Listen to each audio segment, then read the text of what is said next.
Salam. Bagaimana nak kelihatan materi ini? Kelihatan, Bu. Alhamdulillah kalau begitu. Kalau sudah kelihatan, alhamdulillah. Oke, baik kita mulai saja. Bismillahirrahmanirrahim. Assalamualaikum warahmatullahi wabarakatuh. Waalaikumsalam warahmatullahi wabarakatuh. Pada pertemuan kali ini kita akan membahas lanjutan dari materi sebelumnya, lanjutan dari materi kesebangunan. Nah, kita masuk pada sub pokok bahasan yang kedua, yaitu kesebangunan dan, bukan kesebangunan, tapi kita fokus pada sub pokok bahasan yang kedua, yaitu kekongruenan. Namun sebelum kita kekongruenan bangun datar, ya. Nah, sebelum kita masuk pada bagaimana cara menemukan pengertian atau konsep dari kekongruenan, maka terlebih dahulu saya paparkan dulu tujuan yang hendak kalian capai setelah mempelajari materi ini. Nah, tujuan yang ingin dicapai setelah kalian keluar masuk mempelajari materi ini, maka diharapkan kalian mampu menemukan pengertian dari kongruen. Yang kedua, kalian diharapkan mampu membedakan apa itu kongruen dan sebangun. Jadi maksudnya apa perbedaannya antara kongruen dan sebangun.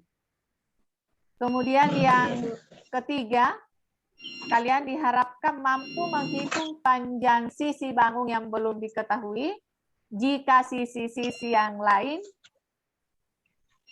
diketahui, dengan syarat bahwa kedua bangun tersebut adalah kongruen.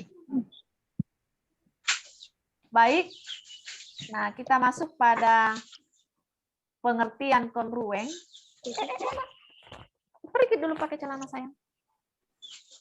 Maka terlebih dahulu kita amati dulu ilustrasi berikut. Lihat.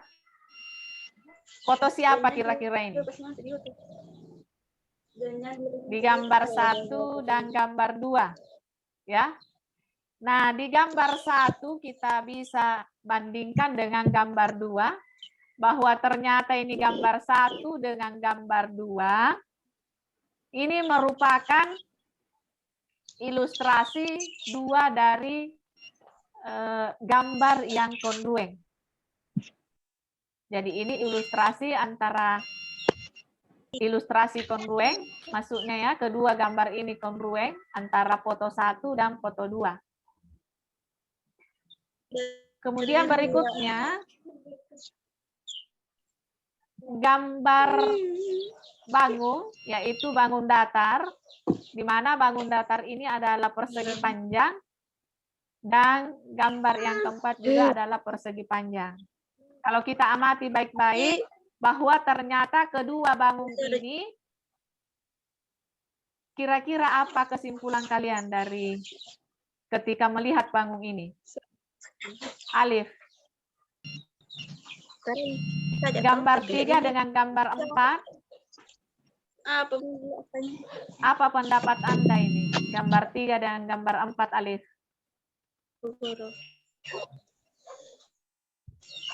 Ya. Bu, jelek-jelek. Jelek jaringan. Bu. Enggak ada saya kuliah, Bu. Jelek jaringan. Tidak ada kilit. Oh, berarti jaringan teh yang jelek itu. Kalau Rahmi, lihat Rahmi. Lihat. Iya. Nah, Berarti jaringannya Putri yang jelek ya. Jelek. Iya. Iya. Rahmi, kira-kira apa kesimpulanmu antara gambar 3 dengan gambar 4?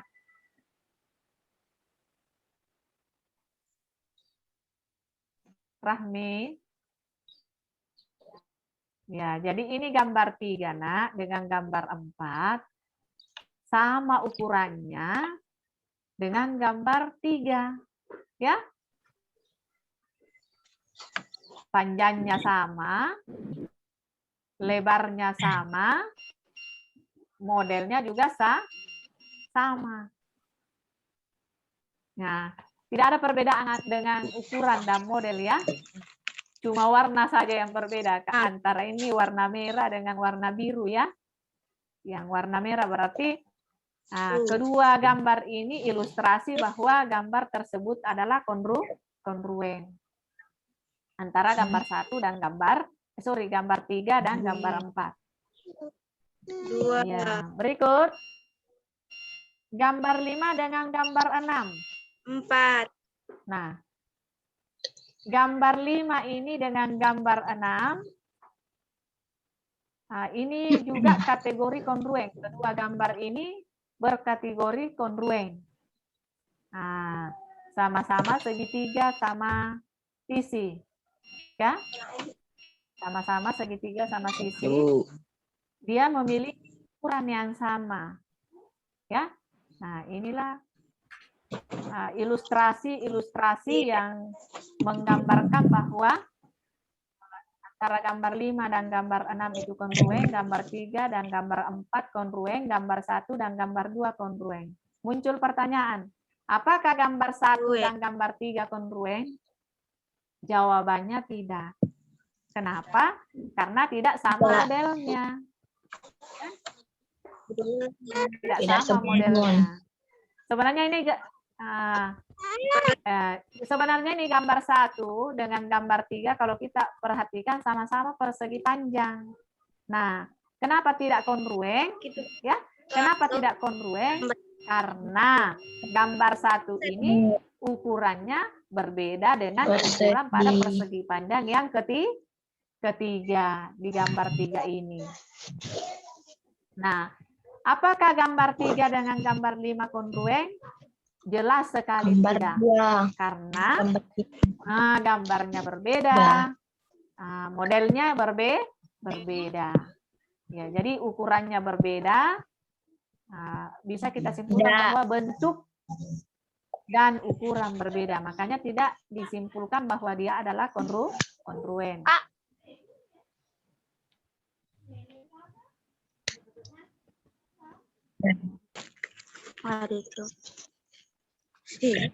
Oke, selanjutnya. Allah. Stop dulu. Saya kembali. Share dengan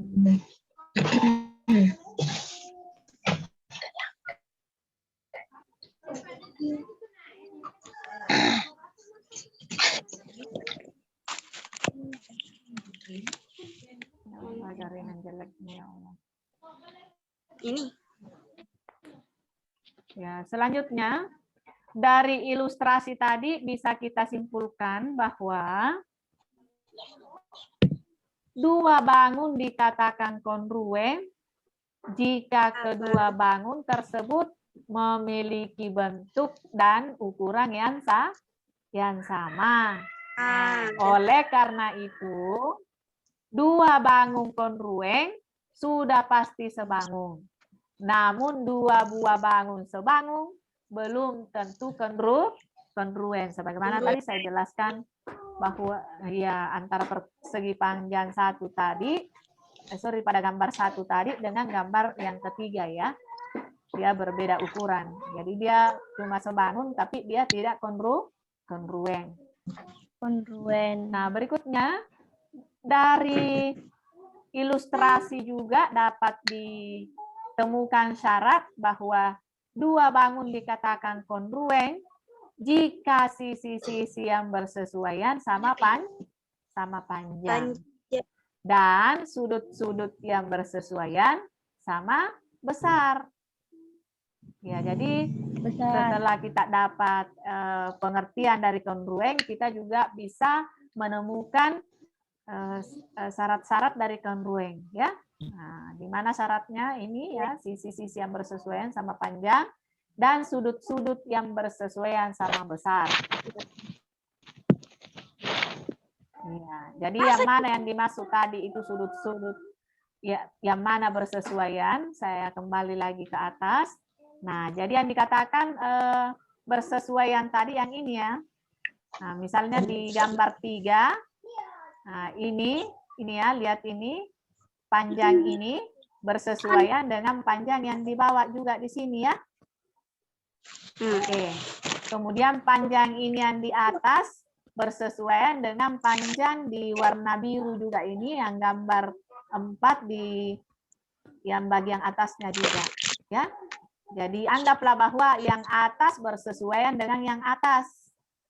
Kemudian yang bawah bersesuaian juga dengan yang di bawah. Kemudian yang di ini yang di kiri bersesuaian juga yang di kiri pada gambar 4. Yang di kanan ini lebar yang di kanan juga bersesuaian dengan lebar yang di kanan yang di gambar 4. Iya, paham ya? Nah, yang mana yang dikatakan sudut-sudut bersesuaian sama besar? Ya, jelas yang ini ya. Nah, sudut yang ini bersesuaian dengan sudut yang ini sama besarnya. Nah, ini bersesuaian dengan yang ini. Ini bersesuaian dengan yang ini. Ini juga bersesuaian dengan yang ini, yang warna biru gambar yang kedua ini, yang warna biru juga. Itu yang dimaksud bahwa sudut-sudut yang bersesuaian sama besar. Kemudian ini yang digambar kelima dengan yang gambar ke-6. Yang mana yang dikatakan sudut-sudut bersesuaian sama besar, berarti ini yang di sudut kiri ini bersesuaian dengan sudut kiri yang kedua. Ini ya, yang gambar ke-6 ini. Kemudian ini sudut yang di atas bersesuaian dengan sudut yang di atas juga ini. Ya, pada segitiga yang gambar 6. Nah, ini juga bersesuaian dengan yang ini ya. Paham ya? Oke. Selanjutnya kita masuk di bawah setelah syarat-syarat.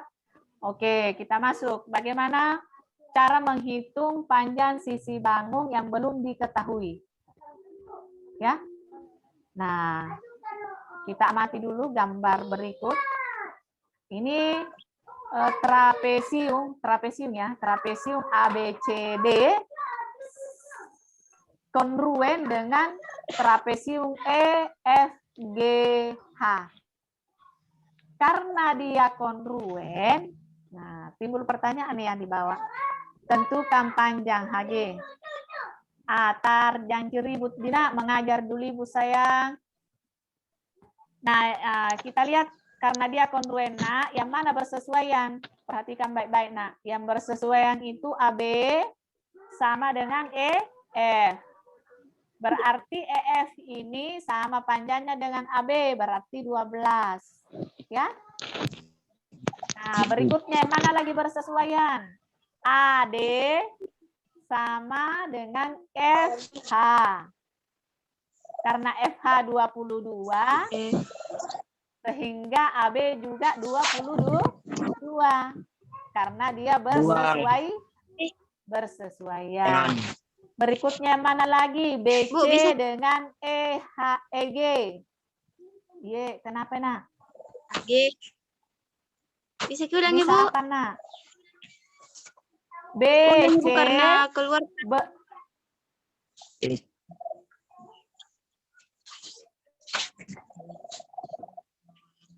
BC bersesuaian dengan EG. Karena BC 13, maka EG juga 13. Karena dia bersesuaian. Saya ulangi ya. AB sama dengan EF. AD sama dengan FH. Kemudian BC sama dengan EG. Paham ya? Nah, kemudian yang mana lagi bersesuaian? DC sama dengan GH. Nah, ini yang mau dicari. Berapa panjangnya GH? Karena ini FH sudah ada 22. Otomatis AD juga 22. AB sama dengan EF berarti sama-sama 12. Paham ya? Oke. Nah, bagaimana menghitung panjang HG? Yuk kita lihat arahan berikutnya. Ini sudah ada tadi ya, AB, EF 12. Kemudian AD, FH 22. Oke. BC, EG 13. Di mana itu ribut ya? Di rumah siapa yang ribut itu ya? Kemudian, ini tadi pertanyaannya DC dengan sama dengan GH. Ini yang mau dicari, nak. Nah, arahannya buat garis bantu dari titik C ke O. Seperti pada gambar berikut. Nah, ini tadi anak ya. Nih, bagaimana cara menghitung DC atau GH?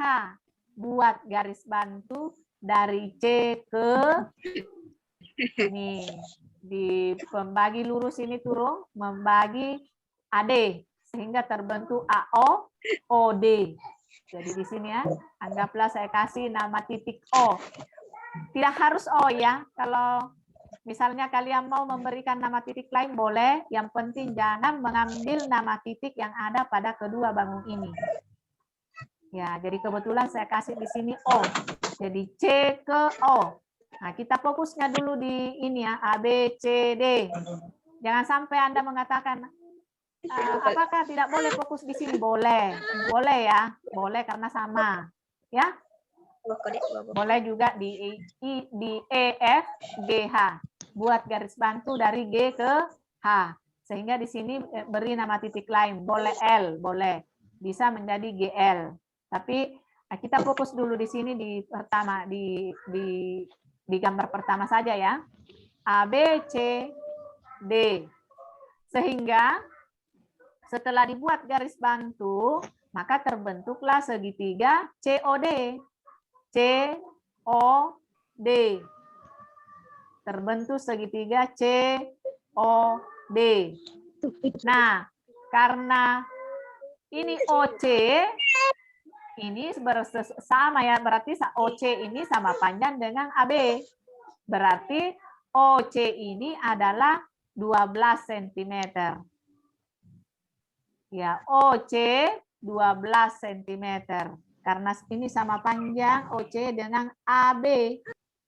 Sehingga untuk mencari panjangnya OD, nah kalau kita perhatikan ini garis turun, berarti A ke O itu, A ke O sama panjang dari B ke C. Berarti AO itu adalah 13. Sehingga bisa dicari panjang OD. Berapa panjang OD? Panjangnya A ke D dikurangi panjangnya dari A ke O. Ya. Nah, di mana AO itu adalah 13 sama dengan BC. Berarti 22 dikurangi 13. Makanya OD panjangnya adalah 9. Kenapa, nak? 22, Bu. Ambil, Bu. Nah, dari mana 22? Ini FH-nya 22. Nah, karena FH sama dengan AD, berarti AD juga 22 ya? Iya, paham, Rahmi? Iya, Bu. Pak. Oke. Makanya di sini 22 dikurangi 13. Maka panjangnya OD sama dengan 9 cm. Ya. Nah, belum selesai. Baru OD. Nah, pertanyaannya tadi berapa panjang DC? Setelah kita perhatikan bahwa DC ini adalah sisi miring dari segitiga DOC atau COD. Ya, di mana OD adalah alas, dan OC adalah tinggi. Oleh karena itu, berlakulah konsep teorema Pitagoras bahwa sisi miring berpangkat 2 sama dengan alas berpangkat 2 ditambah dengan tinggi berpangkat 2. Ya? Nah, ingat pelajaran waktu kelas 8 ya? Iya. Sehingga DC sama dengan akar OD pangkat 2 ditambah OC pangkat 2. Nah, berapa panjangnya tadi OD? Adalah 9. Berapa panjangnya OC? 12. Makanya di sini 9 pangkat 2 tambah 12 pangkat 2. Nah, ingat perpangkatan ya.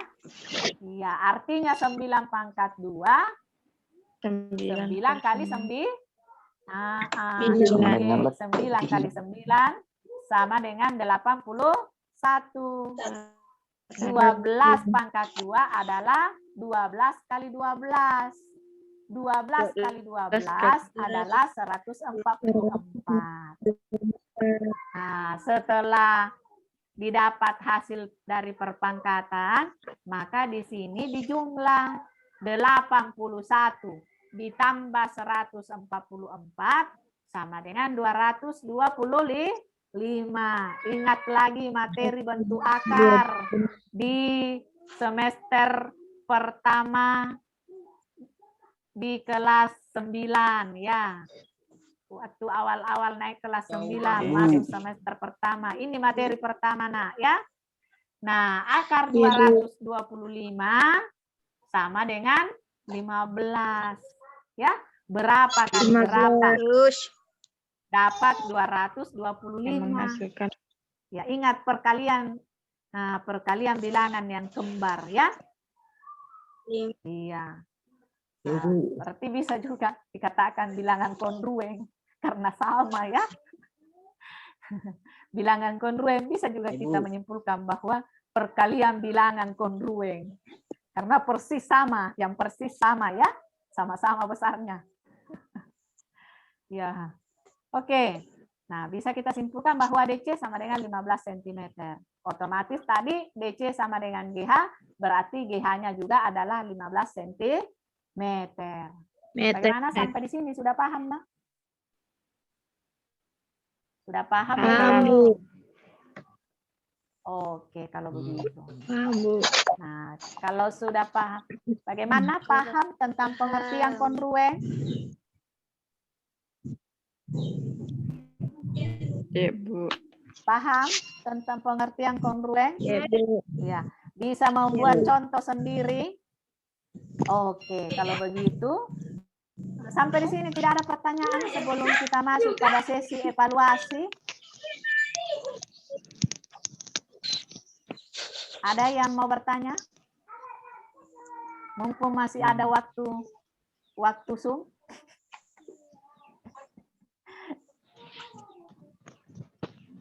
Bagaimana? Semangat Don Rahmi. Gimana, Nak?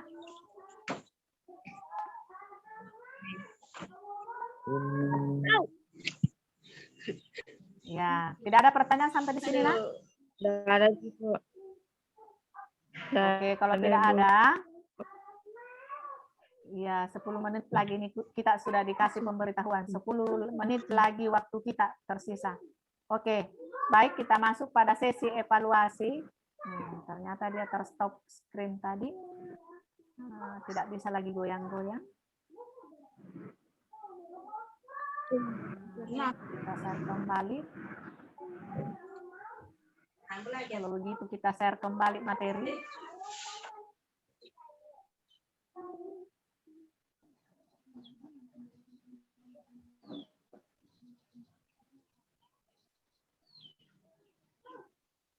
Ya, kita masuk pada sesi evaluasi.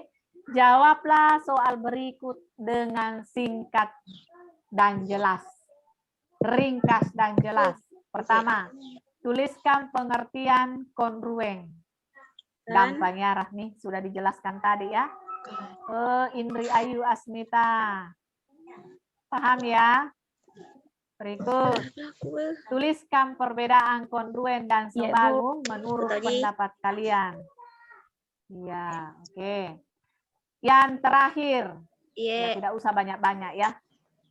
Tentukan panjang QS jika bangun ABCD kongruen dengan PQRS seperti pada gambar. Gambar yang dimaksud adalah gambar yang ini, nah. Oke. Oh iya, Bu. Paham ya? Iya, sekarang karena ada peringatan tadi bahwa sisa 10 menit. Nah, masih ada waktu 5 menit mungkin karena tadi sempat keluar. Sempat dipakai master agak-agak lama. Oke, kalau begitu sampai di sini tidak ada pertanyaan. Obat. Apa itu Putri? Nah, selalu ribut-ribut. Iya. Oke, tidak ada ya? Oke, kalau begitu silahkan kerjain ini sesi evaluasinya ya. Ditunggu sebentar jawabannya, jawaban tugasnya. Oke, Nak, terima kasih untuk partisipasi hari ini. Nah, kita Ini dicari.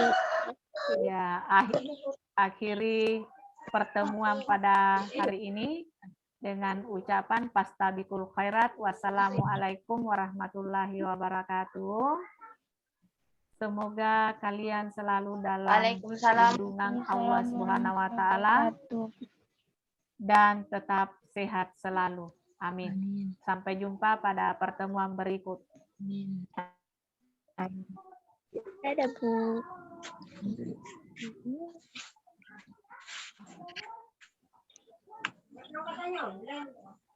Nah, itu nanti bisa. Nah.